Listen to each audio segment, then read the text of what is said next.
This is the Wally and Methot Show. Now, here are your hosts, Brent Wallace and Mark Methot.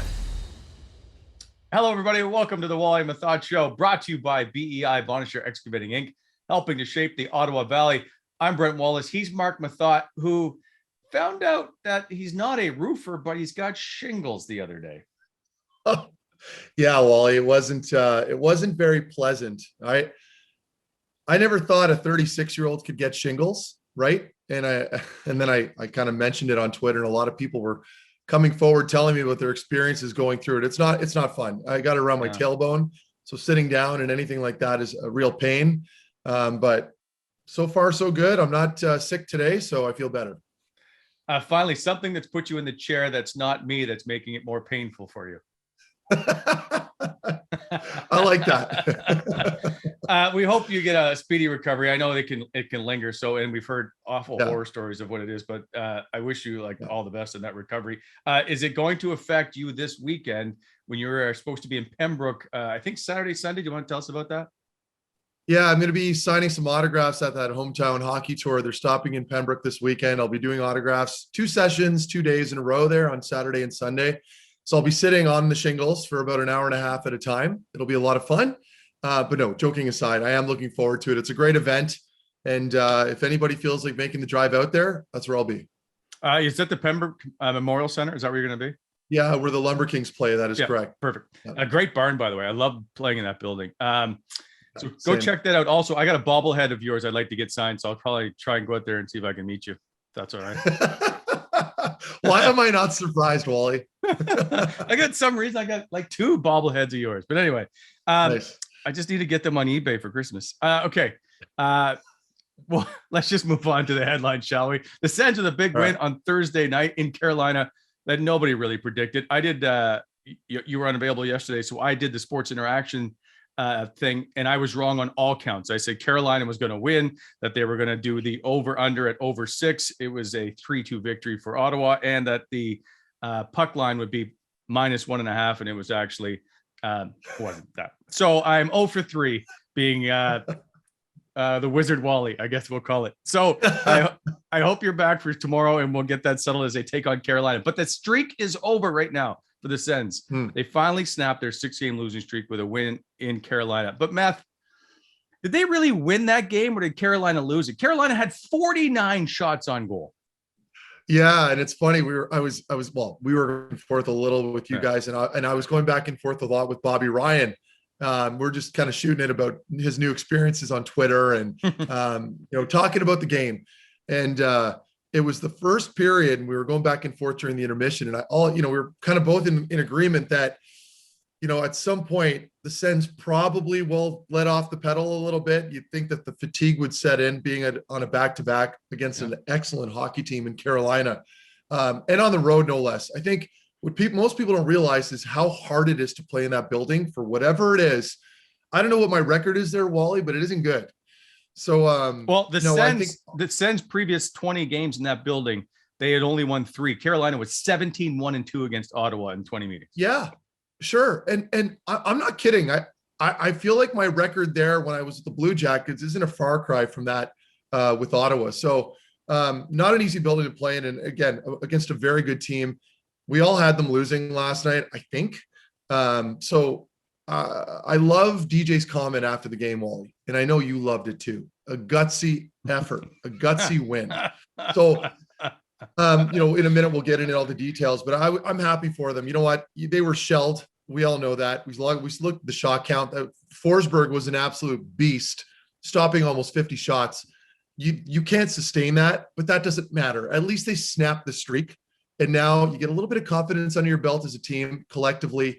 You're going to feel a little bit better about your game. You get that rewarding feeling. I'm hoping this is sort of a turnaround point for them. I'm not thinking they're going to go on a heater here and win 10 straight by any means, but just breaking that goose egg and then being able to move forward, Wally, is really huge for this group. And then it just takes pressure off their backs, right? Like the media, we saw what it was looking like for the last week. It was not pretty. Everybody was dumping on them, understandably so. Now they feel good. They can wake up today and hang their heads up high. Okay, 2 things. One, your record in Carolina was 2-4-2, and the gutsy part, as long as you say Anton Forsberg may have been gutsy, outside of that, there was no gutsy. They got shelled. So there is no gutsy effort playing 50 of 60 minutes in your own end. Okay. It's just a ridiculous, I would say gritty. And then I would put up a shot of the mascot from Philadelphia. That's what it was. But it was not a gutsy win. Yeah. And when I'm watching the game, I notice, like, especially in that first period, they're tight, right? They're a little tight. They get the goal, which is great. That first go-ahead goal. And you can tell it's like, okay, we're in a good spot here. Yet they've only had 3 shots going into that second period, I believe is what it was. Yeah. And I'm thinking at some point, something's got to give here, but they just held off. Like you said, Forsberg was really good. They leaned on that top 4 on the back end a lot. Top pair played, I think, 27 plus minutes. And I think the second pairing was around 20, 22. And Thompson and Methot were just sub 10 minutes. So that was almost like a playoff game for DJ, right? Like the way he was rolling his lines was like, we're playing to win tonight. We're not conserving energy with anybody. We need to win this game. I would have done the same thing. So I thought they did that very well, but I don't know that that's the approach that's going to work for you every night. I don't like the amount of shots they took. To have to lean on your goaltender that way isn't great, but I'm going to try to keep it positive today, Wally. It was a good win. The fan base is happy, but I don't think we're stupid either. We understand the numbers and the amount of shots that the team took against last night, but that's okay. You move forward from that. You try to take the positives out. They're going to look at video today. I don't know if they have the day off or not, but if they are going to do a video session, I'm assuming it'll be pretty long. They're going to analyze what they need to change defensively. I thought they were tight, but sometimes when you play tight, you let a lot of perimeter shots in from the point, from the outside. So sometimes that can get a little conflated, but other than that, I mean, Formanton, 2 goals. What a bounce back game for him. That was another really good takeaway that I liked. I wasn't a huge fan of his game the other night. I think he knows that too, right? He wasn't happy with it. Yep. But to see a player get resilient, come back the following game and have a showing like that, that's huge. So good for him. Okay, there's a couple things. One is, how do you go from playing that Vancouver game where you look like you were trying to have everybody in the organization fired to playing this game where you seem to want to play? Arguably, I mean, they weren't great. Let's not give them too many kudos here for giving up 49 shots on goal, but they managed to get a win. That Vancouver game was as lifeless as I've seen that team play in probably 2 years. Yeah, they took a lot of heat for that Vancouver game, and rightfully so. And I think people were disappointed because it wasn't just, it's okay to lose games, right? Yeah. But when you lose it in that fashion, where it looks like there's just no energy or willpower within that group, which does happen, by the way, but the timing of that Vancouver game could not have been worse, right? And that was the issue, I think. I've played on some good teams. You have a showing like that every once in a while. It happens. No big deal. You wash it away. You go back and play well the next game. But for me, doing it at home was the most egregious part of that loss, right? I mean, that was the deflating part, and the fans were very irritated afterwards. I think in the end, you get a good bounce back like that. It doesn't have to be pretty, Wally. They come out really hard the way they did. Everybody, the narrative changes all of a sudden. It's one game and the narrative changes that fast. And that's pro sports. And so they can feel good about their game right now, but they can't rest on it. The next game, like, look at their month of December. It's going to be miserable. Difficult. Yes. And that includes Carolina, which is coming up on Saturday. Colorado is coming up on Saturday.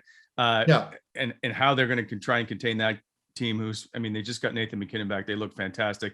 Don't forget, you can go to sportsinteraction.com /Wally Methot and place your bets on that game. And now, okay, you've played the National Hockey League. You've gone through coaching changes. I thought after the Vancouver game, either the Sens players were sending a message to management or to DJ Smith that something had to change with this team with the way they played, because they played flat. Yeah. Did you sense that maybe they wanted, and it's easy to point at the coach, so we'll just say, did they want DJ Smith gone? Yeah. So I would agree with that to a degree if this was an older veteran group that had just checked out, like when you're playing on a winning team or maybe an older crew, Wally, and I know you know what I'm talking about, where for sure players are a little bit more confident in themselves, they're established, and you tune out the coaching staff because things aren't working well and maybe the coach has lost the room. This isn't the case with DJ. And I mean, I know fans right now are pretty divided because the team's not doing well. So you got to start pointing the finger at somebody. And unfortunately, oftentimes that goes towards the coaching staff. This isn't on DJ right now. I don't think it is anyway. I mean, are there issues? Are there things that need to be addressed? Absolutely. Nobody's off the hook right now when it comes to a record like this, when you're looking for a little more progression this season and you're not getting it. But to suggest that the team tuned him out on during that Vancouver game, it's just a young group that had a really off night. That's my opinion. I could be completely wrong, but I know that core, and we've met Wally. We've had the pleasure of interviewing some of those guys. I don't see it. You know, they've got a really good attitude in that group. You've got Brady and all the other guys that are in that leadership crew that I can't imagine they would ever approach their game that way. They're too professional. They're a young, hungry group. They just had an off night. Fair enough. And so, and it's important, I think, is to look at it from a player perspective as to what's going on, because we all see it from the outside a completely different way, and we get to read it differently. So I'm glad you brought that up. So a couple of players that are a bit of concern for me of late. One is Nick Paul.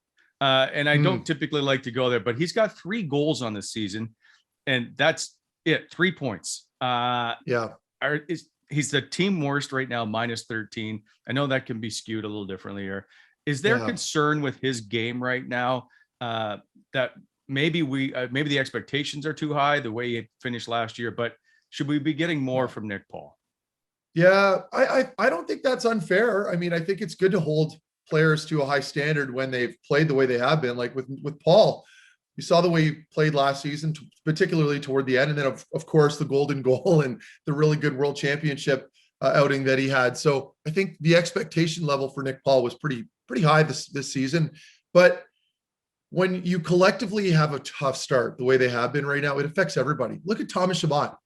He's playing 30 minutes a night. People are still talking about Team Canada for him. Yet, I mean, he's got no goals. And he's playing 30 minutes a night, seeing all the power play time in the world, and he doesn't have a goal yet. So he doesn't have time to score. That's the point. I know. And hey, all I know, but that's my point. That's not a jab at Thomas Chabot. I get that. That's not a jab at him. That's more or less me defending Nick Paul. And okay, sure. You could argue that you'd like to see more from him. And I'm sure, knowing Nick Paul, he's probably his own biggest critic, like most of these players are. Yeah. When you're not doing well as a player, you don't really necessarily ever need anybody to tell you you're not playing well. You already know. You're very well aware of what's going on around you and the lack of contributions to the team and whatnot. So for him, I think if there was an adjustment he could make, it would be to get back to a little bit of that imposing physical presence that he has. And I don't mean running around like a dummy and getting out of position. I mean being really hard around the opponent's net front, like stopping, like when you're getting a puck to that net, you stop right at that crease. You know what you're doing. You're hoping that you're going to create a little bit of conflict, but more oftentimes than not, when you do that, especially with his size, you're going to get a rebound. You're going to get a loose puck. You're going to knock one in. It's going to be a dirty goal. I think if he can pot a couple of those and he can get his nose a little more dirty around the opponent's net front, he'll create a little more opportunity, because he's got some really good chemistry with Connor Brown. And now you've got Tim Stützle in the middle there. Assuming that holds and stays together, it's just a matter of time. And that also falls on the other players, right? That's not just Nick Paul.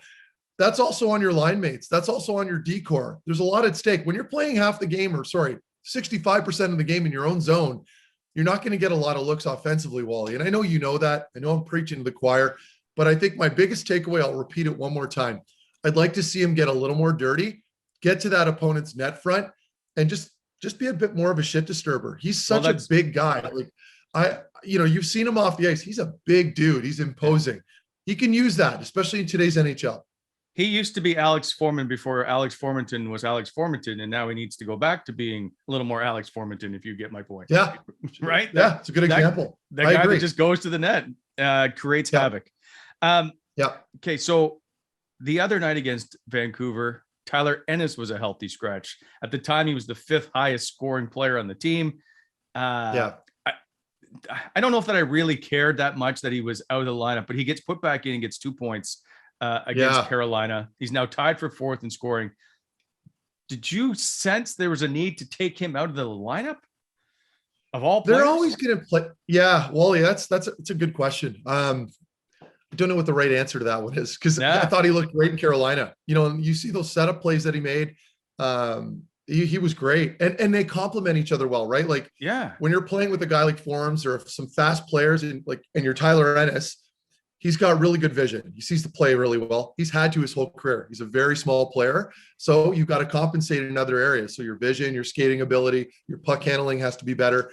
And he's been able to do that for most of his career. He's in the NHL still. So I think he's got really good chemistry, obviously, with some of these guys, particularly with a player like Alex Formenton. And I like the bounce back. Again, it just goes to show you your character. When you get scratched, you can either pout about it, come back the next night, not do very well, you're still pissed off with the coach, or you can play well and make it, leave an impression. I thought he did that. I thought he looked excellent. So I question the move of taking him out, but we're also not in that locker room, so it's hard to say, Wally. So I thought it was good. I'd like to see. And you need those vets. Sorry, go ahead. The one thing you get from him, though, is consistency, night in, night out. Yes. You know that Tyler Ennis won't take for the most part, doesn't take a shift off.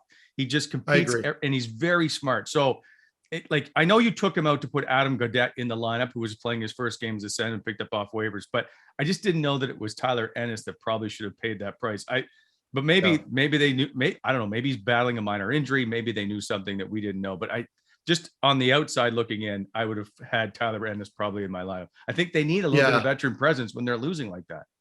Well, yeah, exactly. You just nailed it right there. And I know people think it's like the old trope, like, oh, we get it. You want vets in the lineup, but really it's a difference. It does. Yeah. I'm not saying that the entire lineup needs to be compromised of old guys, but having some voices in the room, which are typically veterans, helps tremendously, especially with a young group like the Ottawa Senators right now. So I don't know how vocal Tyler Ennis is, but just having those guys around, talking to the young players, being vocal on the bench, that stuff goes a long way. Yeah, I agree. I think maybe the last topic I have for this one is Adam Gaudette gets picked up off waivers. He becomes the third player on this current roster that the Sens have acquired through waivers, and that's Forsberg, Methot, and now Gaudette. Scores in his first period. By the third period, he's not playing, and then in the second game, he's a healthy scratch. So what do you take of bringing in Adam Gaudette to play a little bit of hockey here, which doesn't seem very good at the moment? Well, he's had one game, right? And when you get to a new team, there's zero familiarity with any of your teammates, and that can be very challenging. And it takes time, honestly, it does. And I feel like opening games for new players on a new team coming off a trade can go two ways. It can go very well because you're running on adrenaline and things just happen to go your way, or it can go very poorly. He had some pretty big mistakes the other night. It was one game. I think taking him out for the next night, last night against Carolina, was the right move. Obviously, I think just giving him a couple more reps in practice, getting to know his teammates a little bit better, his line mates, developing a little bit of chemistry helps. I wouldn't write him off just yet, though. I do like what he brings. He can skate pretty well. I don't know that he's a full-time established NHL player just yet, but I also don't want to make any unfair comparisons to any other players because I haven't seen him play enough yet. So I want to be genuine here. I want to see him play a little bit more. I'd like to get some more reps, and then I can give you a fair assessment on his play. The concern I have, Meth, is watching Gambrell and Gaudette down the middle and the mistakes that they've made over the last couple of games and thinking that somehow Ottawa's going to work their way out of this debacle they currently find themselves in with those two guys centering the third and fourth lines. Yeah, they're so thin. This has been the ongoing thing going into training camp. Yep. This isn't new. Even when we had Pinto, I mean, we thought you'd get a better player out of him this year, which we did initially until he got hurt, of course. Yeah. But it just goes to show you once he was taken out, how vulnerable that down the middle areas, which is essentially one of your more important positions in the lineup, of course, as they drive the line up the middle. So that's a vulnerable area right now in this hockey team. It's a weakness that needs to be addressed. Do I know how to fix it right now? I mean, other than going after a legitimate top six centerman, which is very hard to do mid-season on a losing team, it's not going to happen. There's no reason for it right now, Wally.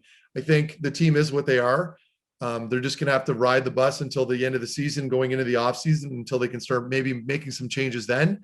But right now, to make an upgrade like that, I don't know makes a whole lot of sense unless a really good player who happens to not be doing that well ends up on waivers, which I can't see ever happening. We've had this discussion before. Waiver players typically aren't game breakers when they come to new teams. Yeah. So I think you just got to figure it out. DJ's going to have to keep running these lines through. Hopefully Pinto comes back in a couple months. And then you've got Stützle that can maybe run with that second line center right now. But until then, they are what they are, and they're going to have to ride it out. All right, before we wrap it up and get to by the way, I forgot to even mention off the top, we have Andre Waugh in the show today, who's fantastic. before we get that, here's my one question. What was a bigger surprise for you Thursday night in the National Hockey League? Was it Ottawa's 3-2 hanging on victory over Carolina, or was it the fact that the Florida Panthers came back from down 3-0 to win 6-3 against the Buffalo Sabres? Yeah, well, I mean, you could say Florida, but I mean, they're a good team. We know what the expectation level is there. I think Ottawa, honestly, has got to be the surprise game. And I think Gord Miller was posted a really interesting stat. I forget what it was, but with regards to the game and the adversity that they had been going through, right? And then all of a sudden coming back the way they did, giving up a lead and then getting it back again in that third period against a very good Carolina team. So I got to go with the hometown Ottawa team right now. To me, it was a pleasant surprise. It was much needed. And I think it kind of cools the waters a little bit now here with the fan base. When Carolina tied it at 2, did you think the Ottawa Senators were going to win that hockey game? I mean, looking for an honest answer, Mr. Methot. Yeah, no, I thought they were going to lose. I think everybody did, right? I mean, it was the old, here we go again. But no, they handled it well. And that's a character win. It really is. Yeah. I mean, we've won games like that. When I was with Ottawa during that Hamburglar run, for example, there were some nights the Hamburglar had 40 some odd plus saves and we got away with the win. It's just, they don't ask you how you did it afterwards. The 2 points is all that matters. That's what I was going to say. At the end of the year, they can't tell you how many games were like that or whatever, nor does it matter. It's just all about how you win the games. Exactly. All right. So coming up after the break, we've got Andre Watt in our Whitewater chat. Just a reminder, it is the holiday season. Whitewater does have a special on right now. They've got all kinds of holiday things, and one of them is the 12 beers of Christmas. You can pick that up at shopwhitewater.ca. Also, they have the ultimate stocking stuffer. It's perfect to hang over the fireplace, if you will. You choose whatever beer you want, a can of beer plus a glass, and it comes wrapped, and it's a fantastic stocking stuffer. I think it's $10.99. Shopwhitewater.ca. Don't forget, use the Wally Methot coupon code, get 15% off everything except the 12 beers of Christmas. Now, Matthew, you never had a chance to play with Andre Watt, but he is one of the true characters in the Ottawa Senators organization. And everybody still, like, since we've talked about him coming on the show, I've gotten all kinds of text messages. People say they can't wait to see the interview. Before we get to Andre, I want to throw in the pearls of wisdom from our good friend, John Perlberg. So here are some of the notes on Andre Watt. 103 career fighting majors in the National Hockey League, 40 of them with the Ottawa Senators, 54 points in the 94-95 season with Chicoutimi and Drummondville. So he could put up some numbers. One of 15 players in Quebec Major Junior Hockey League history with 30 goals and 300 PIMs in a season. That's tough to do.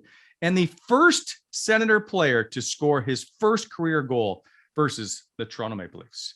That is Andre Watt. So enjoy the interview, and we'll see you in a bit.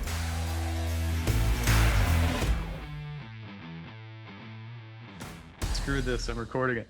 Yeah. You got to. Hey. So, Andre, can you just tilt your camera for us a little bit?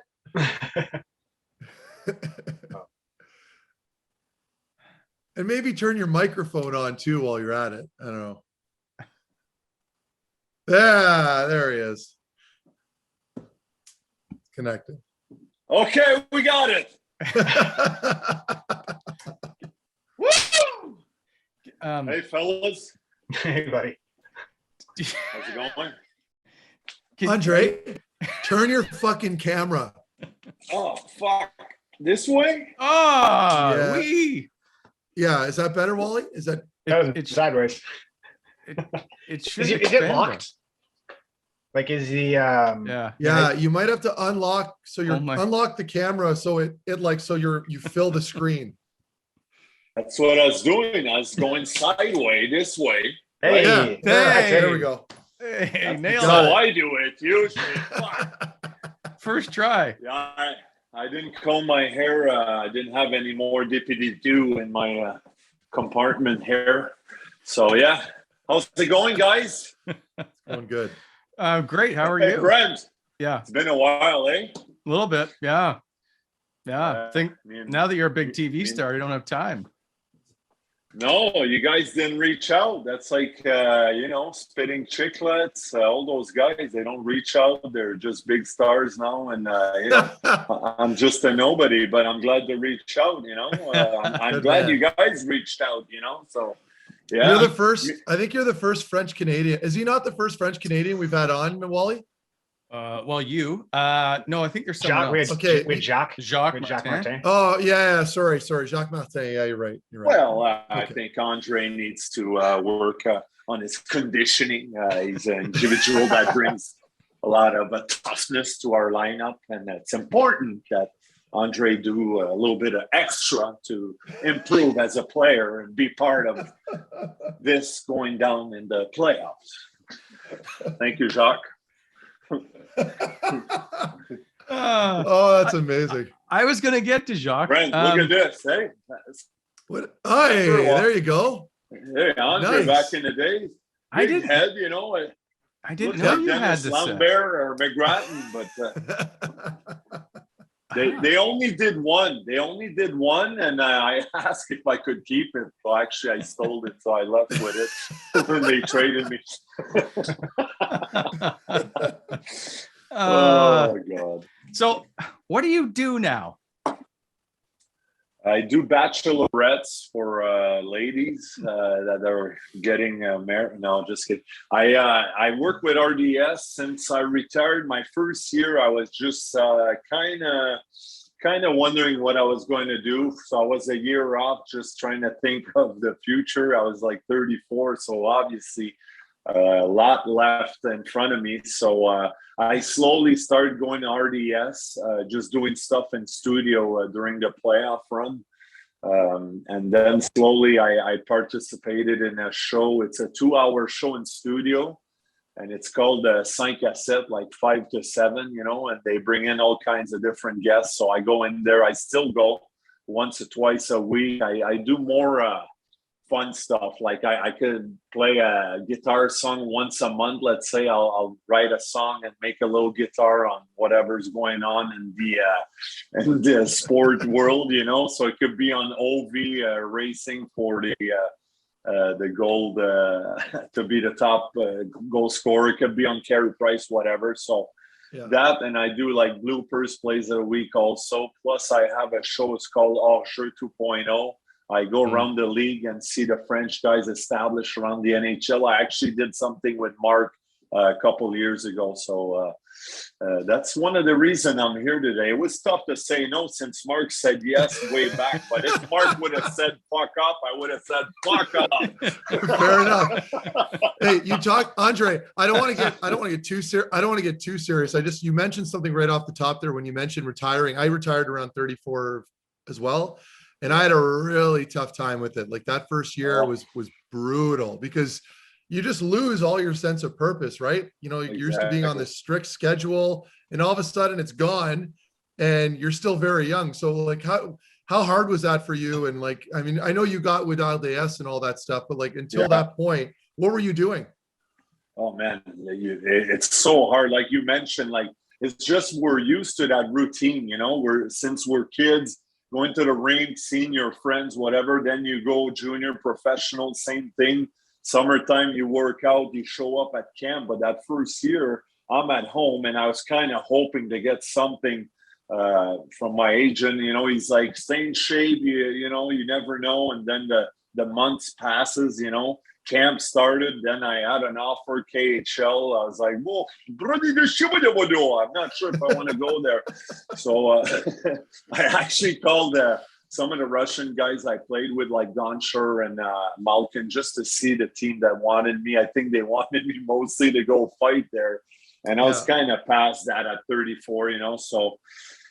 but to come back to your question, just at home. And now I'm really questioning myself. Okay, what now? What am I going to do now?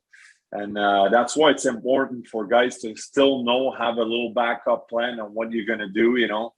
I was just like, and I thought it'd be easy because I always had a great relationship with media. All the guys, I always gave my time to them. And, you know, I thought right away they'd call me, Andre, we want you here. We want you on this show. We want you. But that wasn't the case. It was like, okay.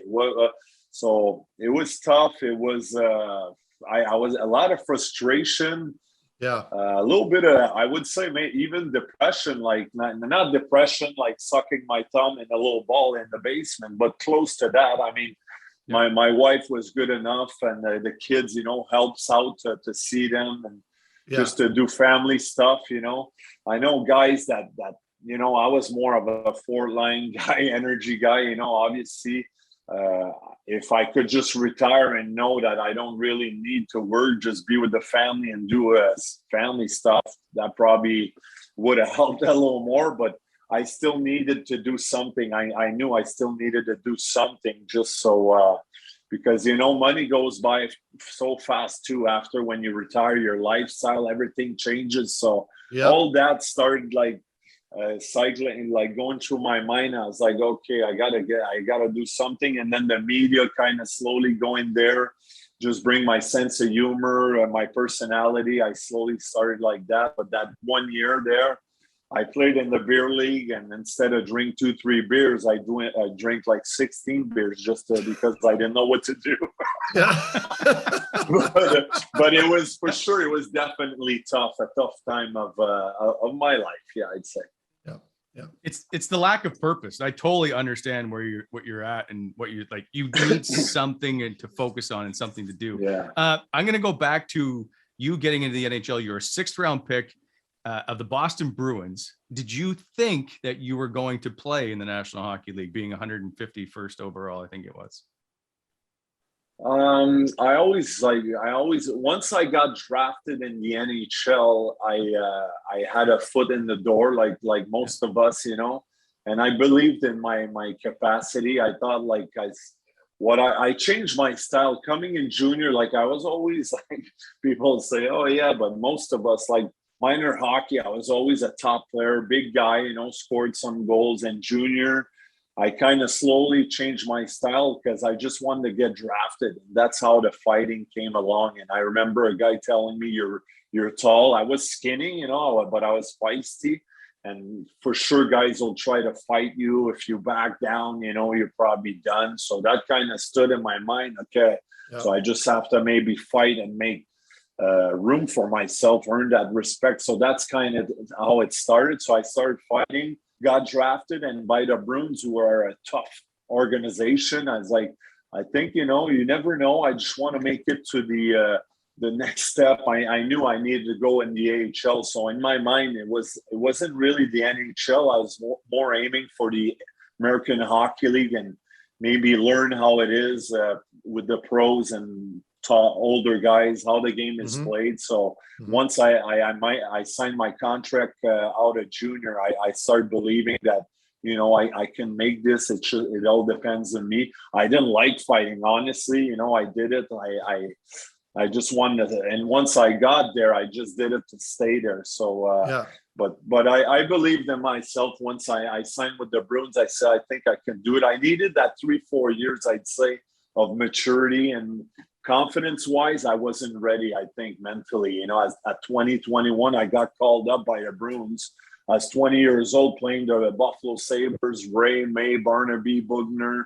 And I was nervous. I was like, man, really? I didn't sleep all night, all afternoon. All I could think is Brad May and Rob Ray. And I remember, I think I played 3 or 4 shifts. I didn't do fuck all because I was too nervous. I said, if they come after me, I'll just do what I can. But I didn't go after them either. I think I wasn't ready mentally to be part of the big boys at that age. But eventually with Ottawa, when I got my break, I said, okay, this is the time to maybe establish myself. And I made it to the last 2 guys with, I think it was John Emmons who was there with me.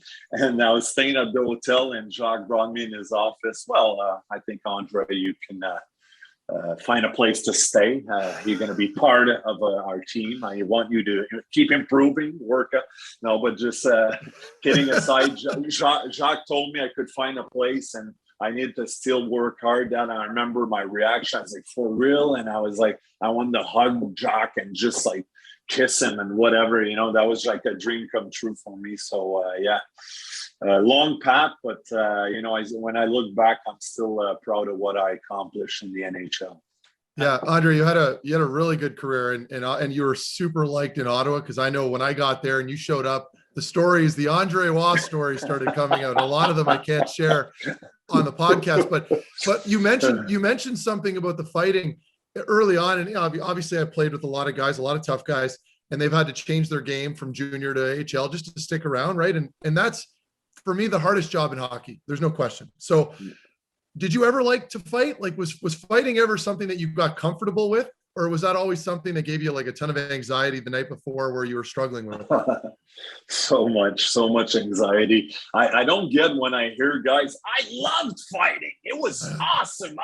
Like sometimes you see, I saw what's that documentary, Tony Twist, I think. Yeah. Maybe Twist, maybe there's a couple guys like that, but in general, all the tough guys that now we're retired or whatever, and I do these hockey events for charity events, and I meet a lot of these guys. We talk about the old days, whatever. Most of us is like the same. It was a job, and it was for me a job that I needed to do. If not, somebody else was going to take my spot. But I never really enjoyed doing it.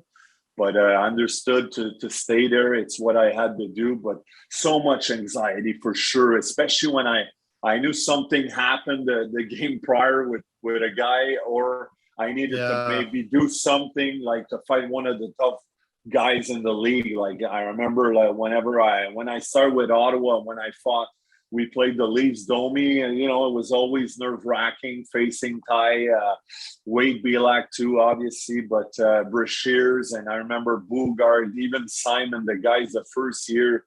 Oh my God, I didn't sleep much. I just show up at the rink and just try to get myself wired up, and I visualize a lot, watch some tape, and just try to do whatever I could. And at the end of it, I never considered myself like a heavy. I fought all the heavies, but I was never like, I killed everybody, I'm the toughest guy. I just did the job good enough to stay in the league, I think, so yeah. 1,169 penalty minutes in your 515 games. Crazy. But so I have one question. First of all, would you take fighting out of the game, having gone through what you've gone through?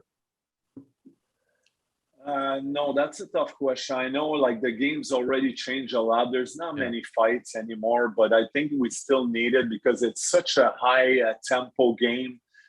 Emotions are at the top, and especially when there's little rivalries between teams going in playoffs, and I would still keep it in, and but just because, you need that sometimes, I think guys would probably just run around and then we'd see more dirty hits, probably more than expected, so if you still keep that and guys can police themselves between each other whenever something needs to be addressed or just a little spark, I think it's still good to see it. Some games I watch, it's 6-0. There's nothing going on, soft, and I'm like, holy cow, is somebody going to try to maybe spark do something? Yeah, we don't see it. And I get it. The game has changed big time, but it's tough for me to say take it away completely. I think they've done a tremendous job already in the National Hockey League.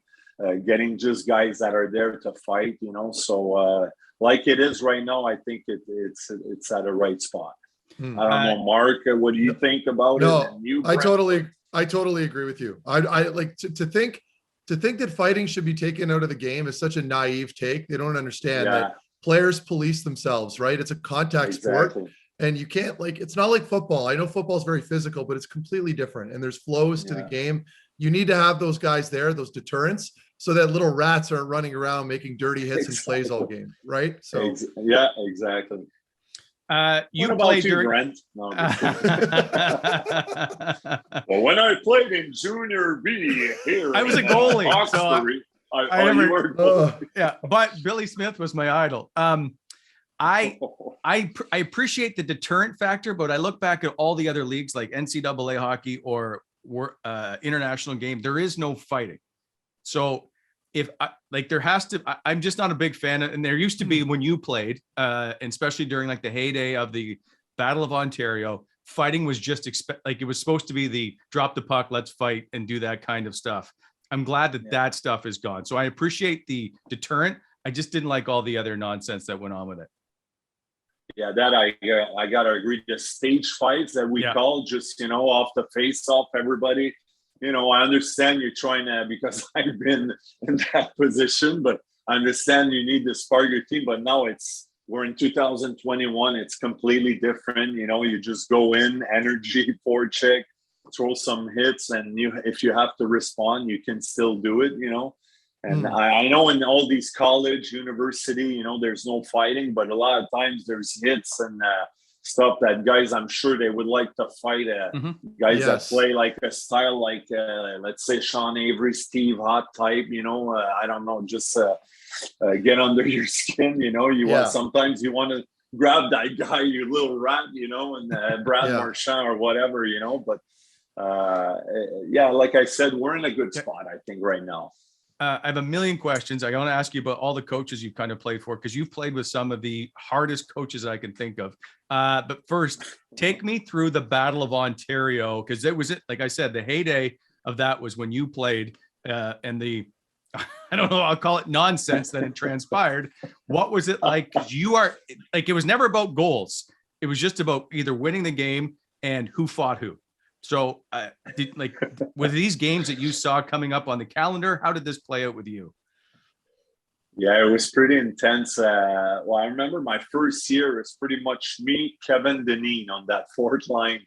There's not many other guys. And Kevin, he was great to me. Like, sometimes I didn't know. Like, I remember at some games we'd play the Leafs and Domi would come in front of me. You want to go, kid? And, and I didn't know anymore, because I know Jacques wasn't a guy that really enjoyed just like tons of fights and brawls and stuff like that. So I remember Jacques talked to me a couple times to not try to get involved in that type of play. So sometimes I remember I was like looking at Jacques at the bench, like, should I fight him? Or I didn't really know. So Kevin Deneen was good. I was like, Dino, should I don't know. Domi asked me, and I wasn't sure, because Jacques before the game, and I'm not blaming Jacques, but sometimes, and I understand that sometimes an example Jacques would bring to me is like, it's like going to war. We have like pistols and they have bazookas. We're not that type of team. I was like, yeah, I get it. Also against Jersey, Brent, you probably remember there was a big brawl there at Ottawa. They were like, I remember fighting Odeline, Ottawa, Surrey, and anyways, and Jacques would tell me that same speech. So, but to come back to your questions, yeah, I would just I try to do what I could. I'd fight Domi, but then they were tough. Like the Gary Roberts, Wendell Clark, Tucker, even McCabe back there, Belak, So, and then that second year, Chris Neal came along as a rookie. Nealer was a pretty feisty kid, he didn't back down. So me and Nealer, we'd fight a little bit. And you're right, Brent, there was a lot of fighting going on. And then I got traded in that third year, and that's when I think McGrattan came, and they were pretty tough. Then Ottawa, I think, I don't know, Mark, you came right after that. Because I remember that third year that the Sens played the Leafs in the playoffs, I was gone in Tampa. They traded me for Juha Ilonen. Number 36, I think he was. Number 36. Yeah. Good God. Juha Ilonen. Big disappointment in the capital there. Fans were pissed off. I was pissed off, but anyways, at that time, I think Mike Fisher got injured. But anyways, with McGrattan coming in, lots of fight, lots of brawls. But what a rivalry. I think it built up through the seasons, because every year in the playoffs, the Leafs beat us, the Senators, and it was getting frustrating. It was a big rivalry. I don't know if it's as high as it was now, but like we said, the game has changed, right? So yeah, no, it's a lot tamer. You talk about Jacques a couple of times. Obviously, he had a huge influence in your career. So two things. I was told that you got traded because Jacques didn't like you, and I got wondering what the relationship was like between the two of you as player coach, because as you said, he was never a big fighting guy. And he was more of a finesse type coach. Yeah, I don't know. I never really knew why really I got traded, because I think like fans appreciated the way I played. I hit, I fought, and I did what I could. But like you said, Jacques was more a build on speed, finesse, and with the Hossa, Havlat, Alfredson, Bonga, don't get me wrong, we were good offensively, but I love Jacques. Like you mentioned, the coaches I've had, Torts, Mike Keenan, Michel Therrien, and Jacques. I love Jacques. Jacques is the best coach I've had. Gave me my chance in the National Hockey League. Was pretty fair to me, and I still don't know really why I got traded. I think just we needed a centerman. That's probably why. There's a lot of rumors on different stuff, but never really knew why me. I was the guy who got traded, but again, it's part of the game, and what do you want to do? You won a Stanley Cup after that, so we'll get to that in a sec. So it all seemed to work out pretty good for you. It worked out fine. I changed the franchise completely in Tampa when I got there. I said, "Follow me, guys," and they did. We won the cup. So that seems pretty simple. They'll be retiring your number soon, I heard. Yes, they should. They should. I'm a legend in Tampa too. We won. We won. We won. This is amazing. That's a much better bobblehead. That's not bad. That doesn't even look like Andre. That looks like Vinny LeCavalier. They probably used the same one and just changed the name on it. You were known as a prank. Like, you were the first player I can remember covering, which I never knew what was going to transpire when I went to interview you or talk to you in a scrum. So I was always on my toes with you. Were you a prankster in the room? Were you the original Chris Neal, if you will? Because Nealer always gets labeled as the prankster around. Yeah, I think Nealer was more of a prankster. I'm not much of a prankster. I'm more of a react guy in certain situations. Like I'm at the restaurant and I see something going on. Poof, I have something in mind. Okay, I'm going to do this. Then I just go, I get up, let's say, and I'll grab a tray at the steakhouse, whatever, and I'll just come, "Hi, guys, you ordered prime rib?" And then, I'll just with my thumb in the mashed potatoes. I don't know. Just stuff that comes. And then the guys, what the, I'll put an apron on. I don't know. I'll make up something. And it's just stuff like that, in the room. I don't know. I'll think of something and I'll do it. Sometimes I put nothing else of Metallica, I pretend I put a blanket and I'd be like a exotic dancer and I just give lap dance to the guy, just stuff like that. That's more that type of stuff I do more than pranking guys the shaving cream and the gloves or nailing a helmet on the top of the shelf and the guy tries to rip it off and it's nailed, stuff like that. I've seen some of that, but more, I just like to do stuff to have guys laughing in the plane, whatever, I've served cookies naked before and stuff like that, just to change the mood, with a chocolate chip cookie in my butt crack. I don't know. I just think of stuff just to lighten up the atmosphere, and the guys, I guess they enjoyed it, I think I know why you got traded. Anyway. I do remember to serve a bagel. I tried to serve a blueberry bagel in my ass at the Shock, but it didn't work. He traded me.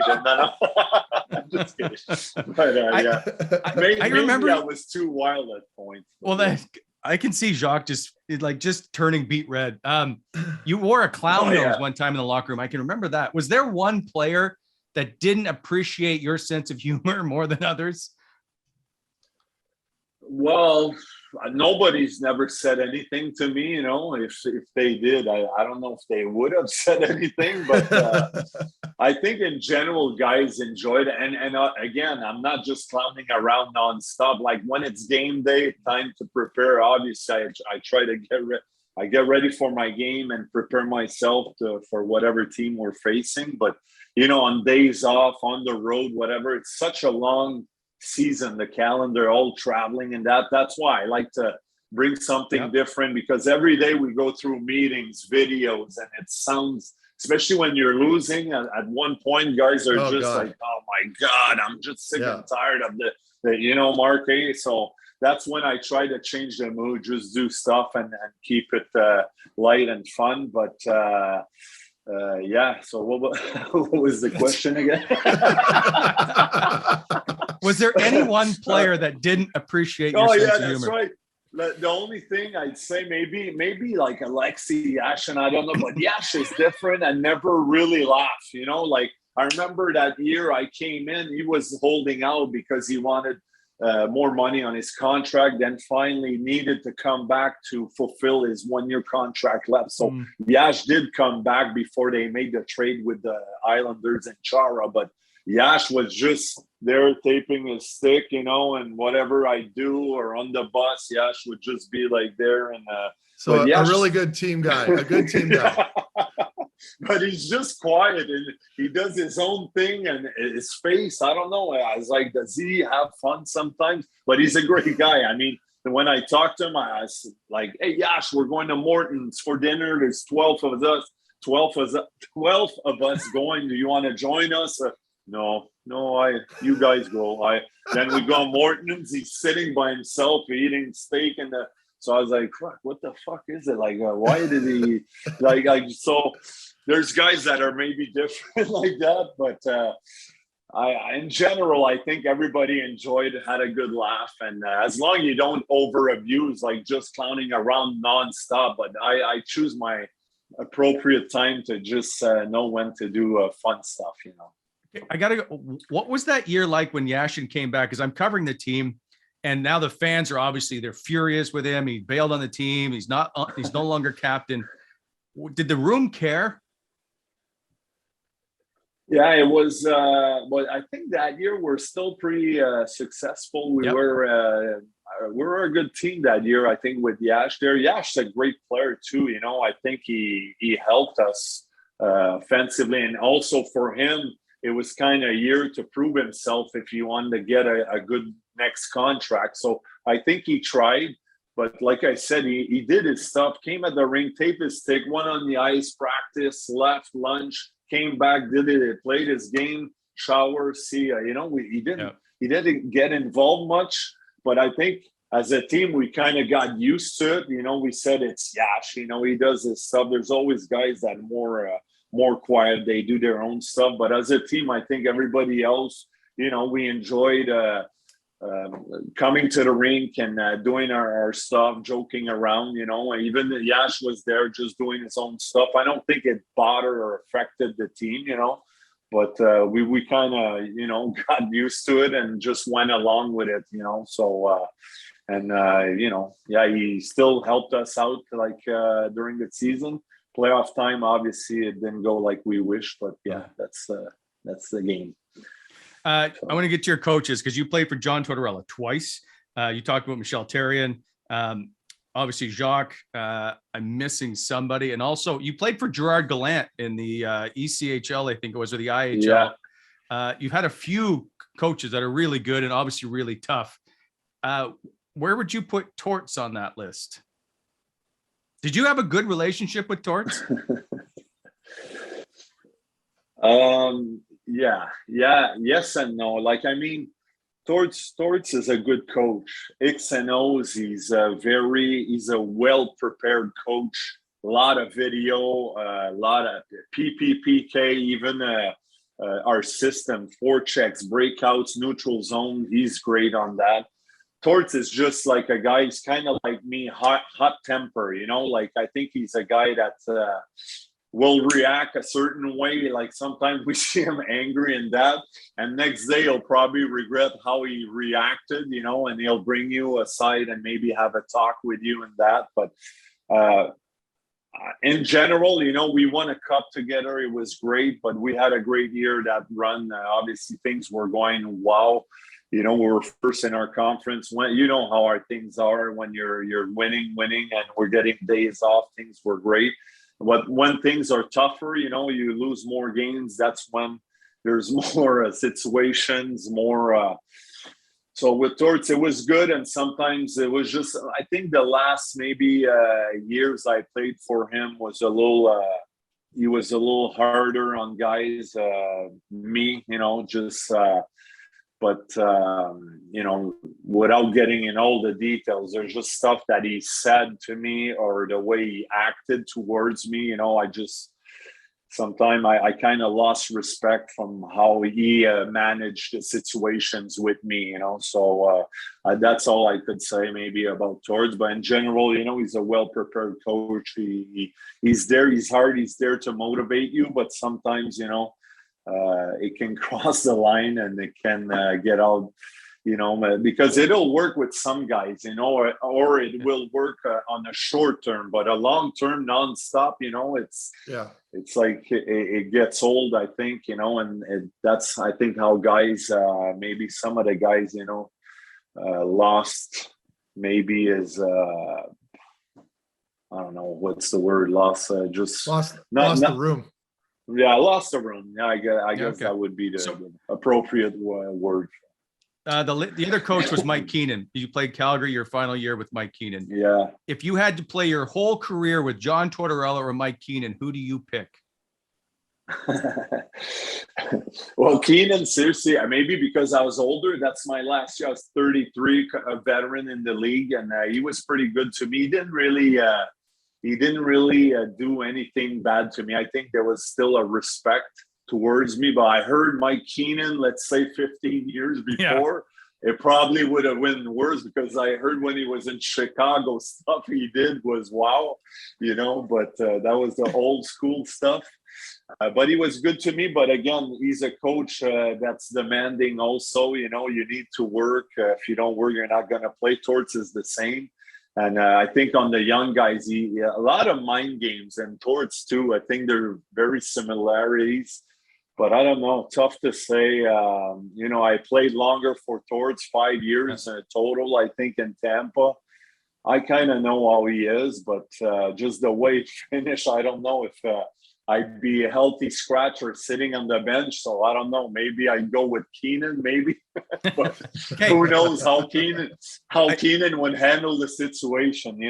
Torts at the end, I wasn't even playing anymore. I was left aside. He was telling me I'm selfish. I'm thinking of myself when night after night I go and fight the big boys like I want to do it. No, I'm doing it for the team and trying to win games and establish a pace, a tempo to the game. How am I selfish? Just stuff like that, that comes back to my mind. But yeah, it's he was probably trying to just get me going. And a short story on Torts, like I remember, I think it was the year of the Cup in 2004. So I'm in the league for 4 or 5 years. And I remember we played 8-9 exhibition games at the time. And Torts dressed me for every game. And every game, when exhibition games, the young guys, AHL junior, hey, Roy, you want to go? Hey, Roy, let's go. We're going. Let's go. I was like, seriously, I don't want to fight young guys. And I've been there. I've done that when I was with Ottawa. I was fighting everybody. Let's go. And I wasn't fighting. I was trying to work my game, like work on, just, making plays, forecheck, couple hits in there. But I was probably not playing like it's the playoffs, but, still. So after 7 games, I think I sat 1 out. And then I played that last exhibition. Maybe we played 8 or 9, whatever. So I missed only 1. So he brings me back. He's like, Andre, come here. So I'm getting ready. Finally, last exhibition games. He sits me in his office. So he's like, hey, how you doing? I was like, not bad, just getting ready. So how's your camp? How do you think you've been doing?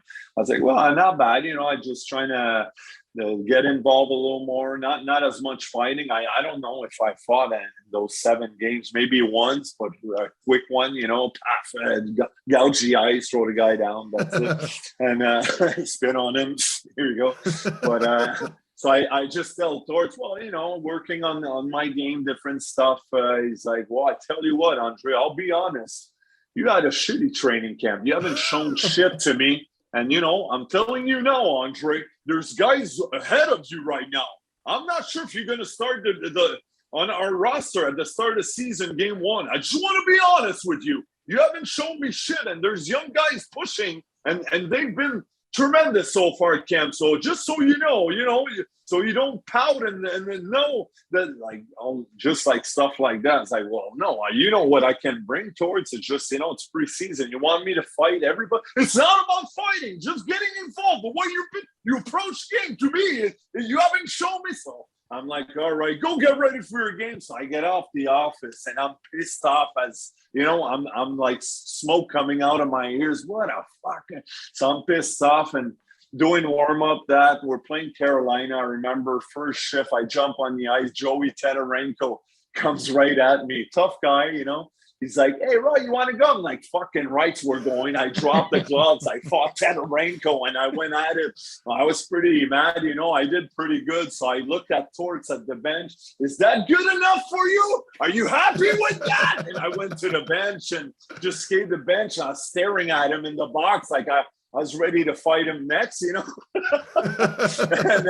But then I come out of the box, he puts me out there. He starts playing me. I get an assist. I'm involved, hits. And now, I don't know, that got me going to fight. And I think that's what he wanted to do. And that's John Tortorella. He knows how to push the right buttons to get you going. And after, I think before the season started, he said to the coach, that's what I wanted to see out of Andre. If he has a little bit of something in him to show me something, and I guess that's what his point was, to get me going, and he did well with that. In your final 108 games, you played over 10 minutes once, and I don't mean that to be disparaging. I'm just curious of what that's like as a player to play in those games when you play few minutes. How many minutes in the last what you said? So you played the last 108 games. You didn't play over 10 minutes except once. Oh yeah. No, that's I would have scored 300 in this league with my shot if they played me 15 minutes. But no, it's tough. Obviously, it's tough, and I know I'm an energy guy. I wish I could have get more ice time because just real quick, I always want to copy, and I'm not comparing myself to them, but I always try to copy like a Cam Neely, Wendell Clark, Rick Tocchet type of style hockey player. I always wanted to play. I knew I could play, but eventually fourth line energy fight. So you don't play much, but it is tough. To come back to your question, it's tough because you always have to stay ready no matter what, how many ice time you have. You never know. Also, tonight, am I going to play? Am I just going to get 3-4 shifts, And sometimes I go on the ice 2 shifts for first period, nothing, second, third period, you come back on the ice. Oh my God, your legs. It's just tough mentally, physically to always be ready. But I guess it's something you need to kind of, you adjust with, and you try to deal with. But it's tough, to play 3, 4, 5, 7, whatever minutes every night. So, what's it like to be a Stanley Cup champion, and what did you do in your day with the cup? Oh, that was awesome. It was just a great feeling coming to Tampa. When I got traded, I remember, like I said, there was 11,000, 9,000 in the attendance. There was not many fans. We were out of the playoffs. So like I said, before I turned the franchise around when I arrived there. And so we guys, I said, either you jump aboard or you don't. I was with Ottawa. We made the playoffs every year. So I think St. Louis, LeCavalier, Richards, they finally jump aboard with it. And people are listening to the podcast. They're like, is he serious? Or I'm kidding, folks. So I got to Tampa and first year out of the playoffs. And then that second year, we lost second round to the Devils in 2003. Then that the third year, we went all the way. Then just to go through the final, facing the Flames game 7, just unreal, because you think about all the people that helped you, the ups and downs, because obviously it's not always up, you get some tough times, in your career, and just people that help you your whole career, sacrifice you've done. So when I saw Gary bring the cup out, a little Bettman guy, come on the ice with the cup. Obviously, I was just like a little kid in a candy store, just staring at the cup. And I remember you see me some highlights. I have a little camcorder. One of my buddies said, "You got to film this, buy it," and that's what I did. So I have a bunch of little tapes of in the room on the ice, but it was just, wow, I can't believe it. It's unreal. We've won the cup, So just when Andrew Chuck went and pick up the cup, raise it above his head, then we all jump in. It's just like, wow, it goes so fast. Everything that's happening on the ice. Then you finally get the cup. You don't know, is it heavy or not, but I picked it up like it was like, it's just, whoa, whoa! But just a great feeling to skate around, like I said, so many stuff spinning in your mind of your whole career in that. So just a great, great moment. And from there, when I got the cup, I had a good friend at RDS that I say I had because he passed away, but he was just great with me. And he's like, Andre, do you want me to organize your Stanley Cup Day? I've done it with Marty Brodeur. And I was like, well, depends what, but I'll figure something. I'll come back to you. So he kind of arranged all this stuff. He had one surprise for me. So basically the cup guy came to my house. I was with the cup for 2.5 hours. After lunch, I live by a golf course. So I went on the golf course. A helicopter came, picked me up, and the pilot was Guy Lafleur. So that was kind of the surprise for me. So I didn't know Guy Lafleur. I was like, wow, Flower, what? Hey, how you doing? You came to see me? No, I'm the pilot. Really? Can I fly that thing? So anyways, Flower Power in the house. So that was kind of cool to have Guy Lafleur. So Guy kind of brought me like 20 minutes away to my hometown where I grew up, played minor hockey in St. Jerome. I had the cup there. I think it was a Monday, or Tuesday was a weekday anyways, but still, I think around 1,500 people showed up, still 2,000, whatever. So just pictures there at the City Hall. And from there, I took the cup, went to Mont Tremblant, and I got a bar there at the Shack on top there. At the top, it's called the Shack. And I got the restaurant for just my friends, family, everybody. Oh, nice. So I had about 150 people there and with a band. So all night we partied there, had fun, drink a couple beers, a couple shots, a couple everything. So and passed out, and I shirred myself, So I pissed my pants, and but it was good time, Finished with. Did you always drink out of the cup for everything, or did you actually use a glass? No, I drank out of the cup, and I'm really I hate what's the word? When somebody grabs a bite out of your food with your fork, and then you're like, or your soup. That kind of grosses me out. And putting lips on a glass, I'll change glasses. But then I was just so drunk, so I didn't give I was like, hey, same thing in the room. Next day, my mouth was like, hey, what's up? What is this? Hey, a little bit of Vagisil on my, no, sorry, wrong cream. Not that cream, sorry, but just some, but it went away. But no, just drinking in a cup, I didn't care at that time, everybody. But that was way before the whatever we're going through right now. But just fun times. It's important to use the right cream. Finally, I know we got to let you go. There's a couple. One is we asked this to all our guests is if you're to watch a movie at night, what's your favorite snack?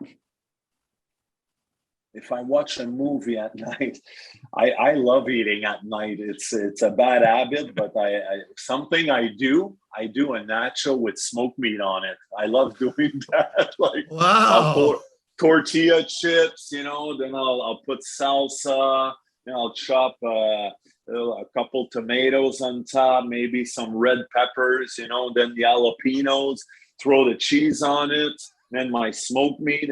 Throw it in the oven, then it comes out, and I'm just like,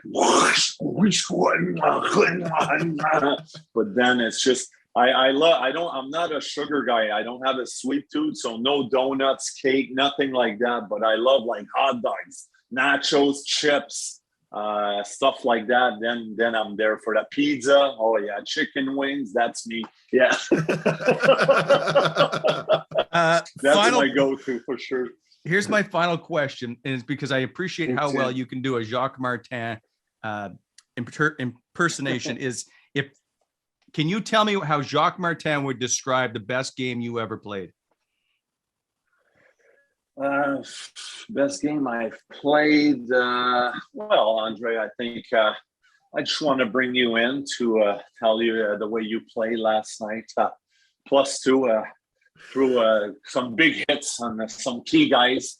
That's the way we want you to play, and under control. Not getting involved in stupidities.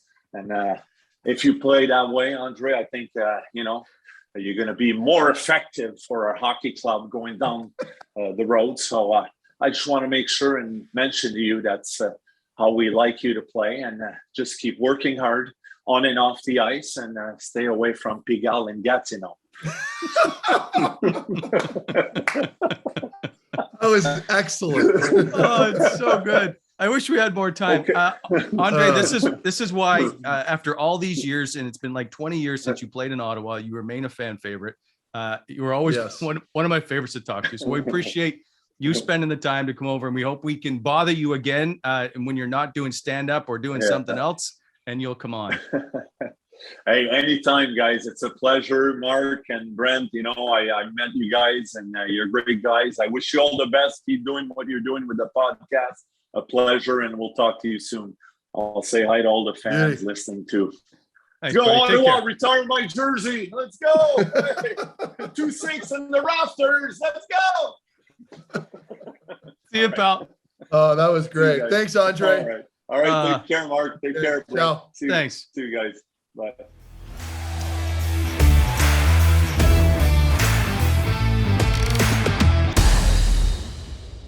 And welcome back to the show. Pleased to be joined as always by Craig. Welcome to the show. Hey guys. Hey guys, what's happening? Man, that Andre Watt interview, that might be my favorite one. That was a wild one to just sit back on.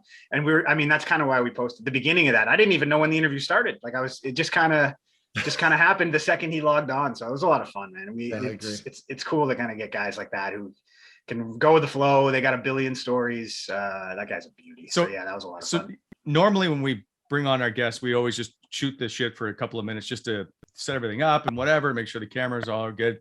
He was one of the very few that I knew that we should record as soon as he showed up, because you don't have any idea what to expect from Andre Watt. So it was good. I enjoyed it. He will be a return guest for sure.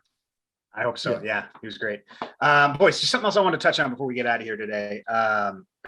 We were supposed to go yesterday on Thursday. Today's Friday. So that was going to be after 20 games. We were going to do a little after 20 game segment. So we're going to do after 20 games ish now. And I just want to talk about kind of what you guys have seen from the team this year, where you think they're at, guys you like, things you see that maybe need to get fixed. Just maybe a little assessment of where we're at here at the quarter mark of the season. So why don't we start with an easy one here, boys? What do you think the biggest kind of top moment of the first 21 games have been? Why don't we start with Matt when he kicks off? You want me to go first? Oh boy. All right. Well, I'm going to try to go off the board here because I'm pretty sure I know what you guys are going to say.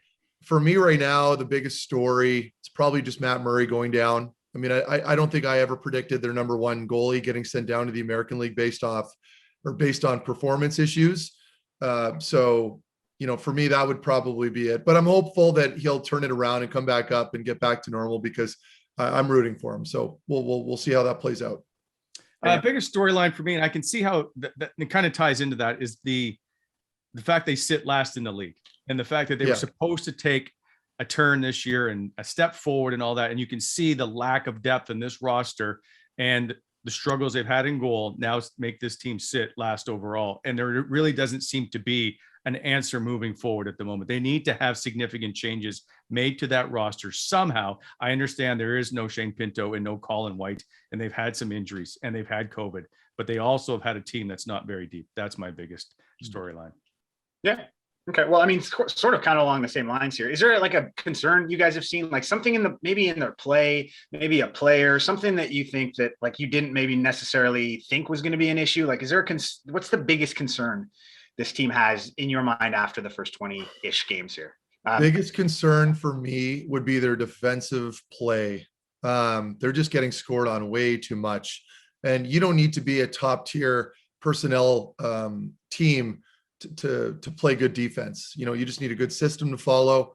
and you got to move your feet. And I think right now, with how thin they are on the back end and their bottom two lines up front, especially, it just goes to show you all their weaknesses right now. They're glaring, and they've had a lot of inconsistencies between the pipes. So I'd love for them to address that, because again, like I said earlier, this isn't something that requires a bunch of all-stars to play. Like, you don't need a bunch of all-stars to play good defense. You could do that with just about anybody. So that to me was probably the biggest surprise and the biggest negative takeaway. You can fix it, you can address it. So I'm hopeful that over the next quarter here, we'll see some changes. I'll give you two. I'll give a little bit of positive, and that is Drake Batherson, how he's taken a step forward and really assumed to being a true power forward type top six player on this team. But the biggest concern I have is, and Matthew, you know this, they teach you patience in the National Hockey League. They teach general managers, don't make sudden drastic changes because of the fans who are calling for that or whatever. I think maybe they've sat back too patiently and have tried to put too many band-aids on this team. And that is using waiver wires or using small time trades to try and change things up, like Zach Sanford. I think it's now time to make a big move. And whether that big move is to change management, I think it's something that really needs to be addressed in how they move forward and how they addressed all the glaring deficiencies in this lineup. Okay. All right. Well, here we'll go a little bit different on this one.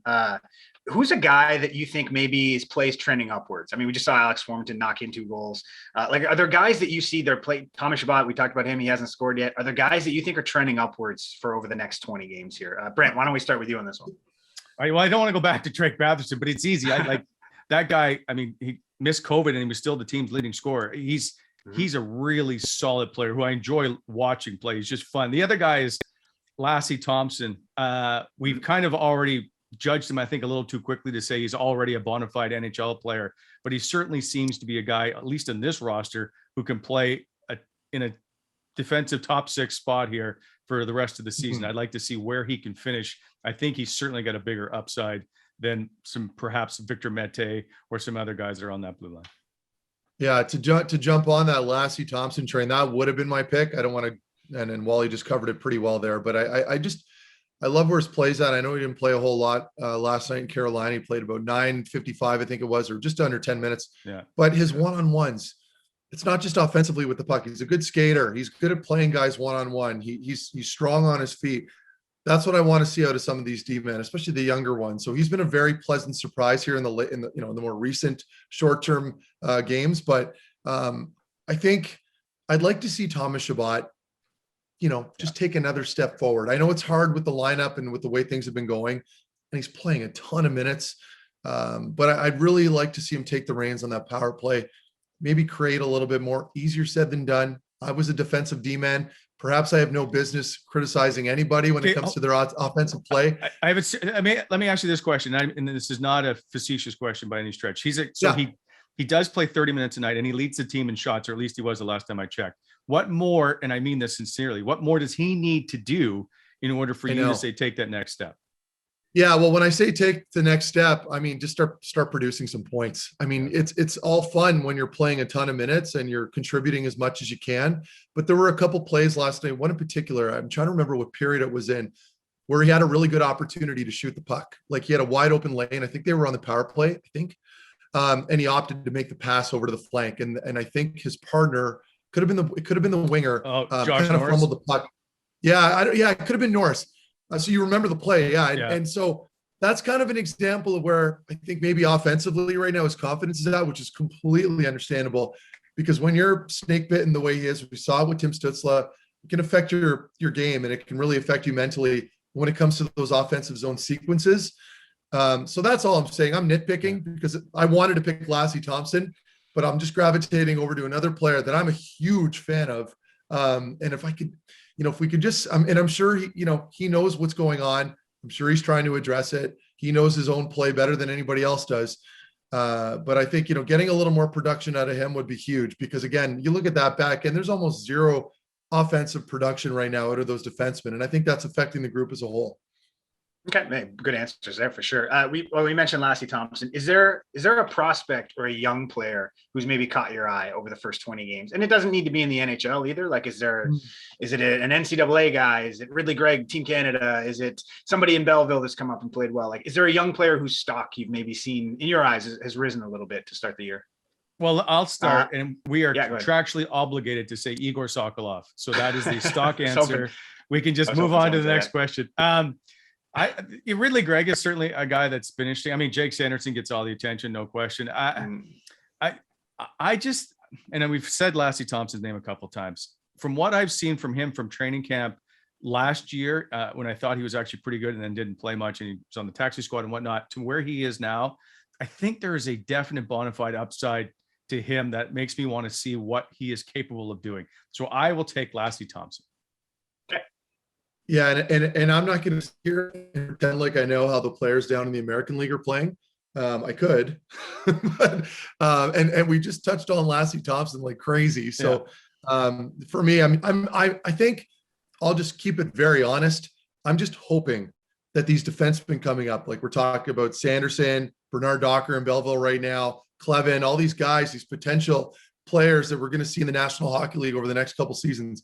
I'm hoping they are who we think they are, because this team is desperate for some defensive depth. And that's not a shot at some of these guys back there. I've liked Holden's game. Thought he had some nice physical presence last night. I've always been a fan of his. But I think overall, some of these experiments are working. And if you can solidify that back end, this team's going to take a huge step forward. So patience, of course, is needed here. But if we can see some of these defensive prospects really kind of develop properly and the team can manage that accordingly, this team will be okay. Okay, last one. I just want to get your half season predictions. So this is us after 21 games, right? The Sens, are they going to be? Why you do this to us? I know. No, like Wally and I are completely unprompted here, by the way. Like we're getting asked these questions. I have no prep for it. So how about it? We can kind of keep it simple. Are they going to be in a better spot, in a worse spot, or maybe kind of the same spot? Does that make it easier? Wally, you go first. So they're already last, so I'm not sure they can go much worse. And Phoenix, be careful with that. I mean, Arizona's doing all it can to be last as well. I mean, I thought they were a much better team, and now I'm not sure I'm going to see them become much better than what they are. I think they're going to still be right where they're at. The question is, who are the players on the team going to be at that time, and will there be changes in the front office by the time the midway point rolls around if it continues to stay this way? I don't see them being much better than they are now. They might be 31st. They might be 30th, but they're battling with Seattle as an expansion franchise, and they're battling with Arizona, who has a roster that it's worse than Ottawa. Unrecognizable. Yeah. So with all due respect to Ryan Dzingel. So yes, I think they're going to be right where they're at. Okay. Yeah. So my biggest takeaway right now is that, and I've said this over the offseason, Wally has said this as well. I think as a fan base, did we kind of mismanage our expectation levels going into the season? Again, I'm starting off negative. I think we did. You did because you were told to. Everyone was fawning over those last 15 games that meant nothing. I said that during that streak. I said that, where I'm like, I don't think people understand that when you're playing with house money and there's nothing on the line, it's easy to play free. It's easy to do well because you're not really concerned with making mistakes. So I think a lot of people, including myself, were aware of that, yet you still had a large amount of people that expected that to continue going into this season. I was realistic. I did think, though, however, in fairness, this is where the positive comes in, that they would have a little bit more progression, that they would not be trending backwards. But, there are a lot of circumstances and different variables that can affect your outcomes. Like the COVID situation, they were already dog shit prior to that. So that can't be a good excuse. I think we have to accept that if you look at this lineup, you have to be realistic. Compare this to all the other lineups, maybe except for teams like Arizona. I don't know that they're that much better. And then when you get inconsistencies in net, everything's compounded. So there are some serious areas in this lineup, as we've said throughout the show, that need to be addressed. That's not a secret. Look at their bottom two lines up front. Just look at them. That's an area that needs to be addressed. Look at their bottom four on D. That's another area. I'm not saying all those defensemen are playing well, but you need some more depth. Like there's almost zero physical presence back there in that decor. When I'm looking at all 6 right now that have been dressed, including actually the guys that aren't playing, maybe no, except for Brown, that's not fair. But to find a competent defenseman, I'm not talking about a big D-man that runs around like a big dummy back there. I'm saying, where's your physical presence that deters players to get to your net front? They can still make the odd breakout pass and play well. I don't see it. I'm not saying you need to have 4 of them, but you need to have a couple. Look at all the playoff teams. Look at Calgary. They're excelling right now in Calgary. They've got good Branson and Zadorov on their third pairing. That's a little disingenuous. It's a much better hockey team. I understand that. But look at all the Stanley Cup contenders over the last X amount of years. They've got some bodies back there that can throw players around, that are physical, but can also move the puck. We talked about that. I know that there's players that are coming. To me, that's still an area of concern. So I'll leave it at that. Is there a possibility that at some point during the season, they repeat a little bit of that end of the year success? I mean, it could happen at the end of the year again. Like, they're a bad team right now. So I don't know if you've noticed, they're playing everybody's backups. Yeah. And what does it matter? Yeah. You're in 32nd. You're in bottom. And I want to make this clear. Wally and I, we want, and Craig, we want this team to do well.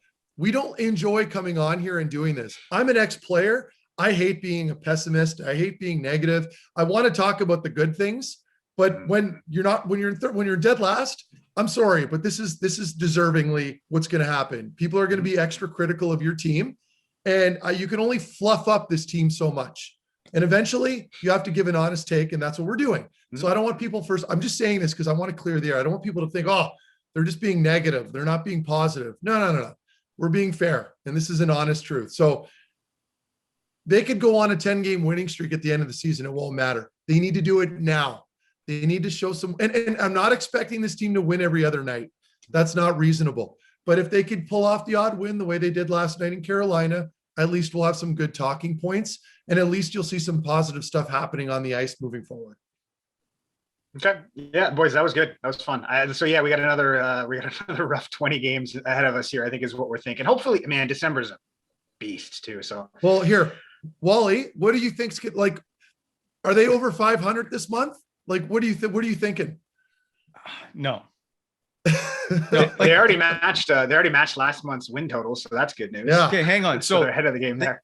They played Colorado, New Jersey. They played Tampa. They played Florida. They played Tampa, Philly, Boston, St. Louis, Carolina. They're going to face an Islander team that hasn't won in about 9 games. So maybe they get a win there. But that's a tough, 15 games in the month, and you're playing the Stanley Cup, the 2-time Stanley Cup champion twice. You got Florida, you got Carolina. It's not pretty. But maybe that's what they need. Maybe they like there's this, when you're about to play a really good opponent, there's something that happens to you, right? Going into the rink, when you're walking in with your coffee, Wally, you're just hyper focused because it's fear. You don't want to look like an idiot. You don't want to be that guy that makes a huge mistake out there. That can work against you. Don't get me wrong. But I think it'll keep them honest and just hyper focused for that short period of time that I'm hoping they don't need to win all these games. Just play well, be competitive. Okay. Let me take Carolina last night as an example then. Were they hyper focused as they gave up 49 shots, or did they were they able to stay in it? But I will say this. They looked competitive. The pace was certainly far better than the night before against Vancouver. And that's coming in on a back-to-back game. Yep. So we do have to give them some props there. But you make a really good point though, Wally. You can't sustain 50 shots against every night. I'm not arguing with you there. That's you just can't do that. But I'm wondering if we looked at the analytics, where a lot of those shots were coming from. I feel like a bunch of them were coming from the outside because they were playing so tight, but we'll see. Because there wasn't Forsberg didn't have to make a lot of, as we call them, 10-bell saves. He didn't do a lot, right? He just stopped the puck. He made it look easy because he's so big. Yes. And that's so we can't downplay that either. But you make a good point.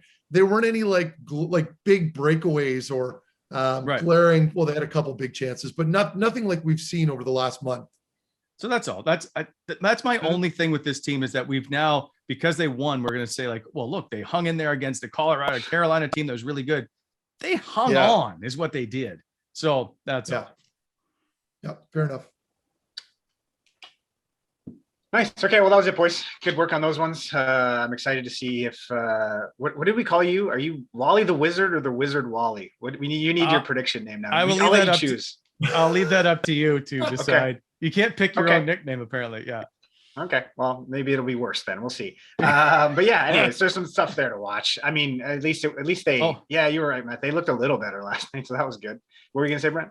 I just wanted to say I'm gonna throw this out there now on our show on Monday. Live at 1 p.m. Our newest, the new Twitter guy that everybody's talking about is joining us to talk hockey. You may know him, Meth, a little bit. Bobby Ryan's going to stop by. He will be just another guy talking some trash about hockey. So that'd be awesome. I look forward to it. He's been great on Twitter, so it'll be good to talk to him. Yep. At the end. Who closes the show? Isn't it Wally's job? Why do I always have to do everything? All right, that's on Monday. That's our show for now. We apologize for the delay, Meth. Go get better. Take whatever pills you need to take, and we will see you on Monday, guys. Take care. That's the Wally Methot show.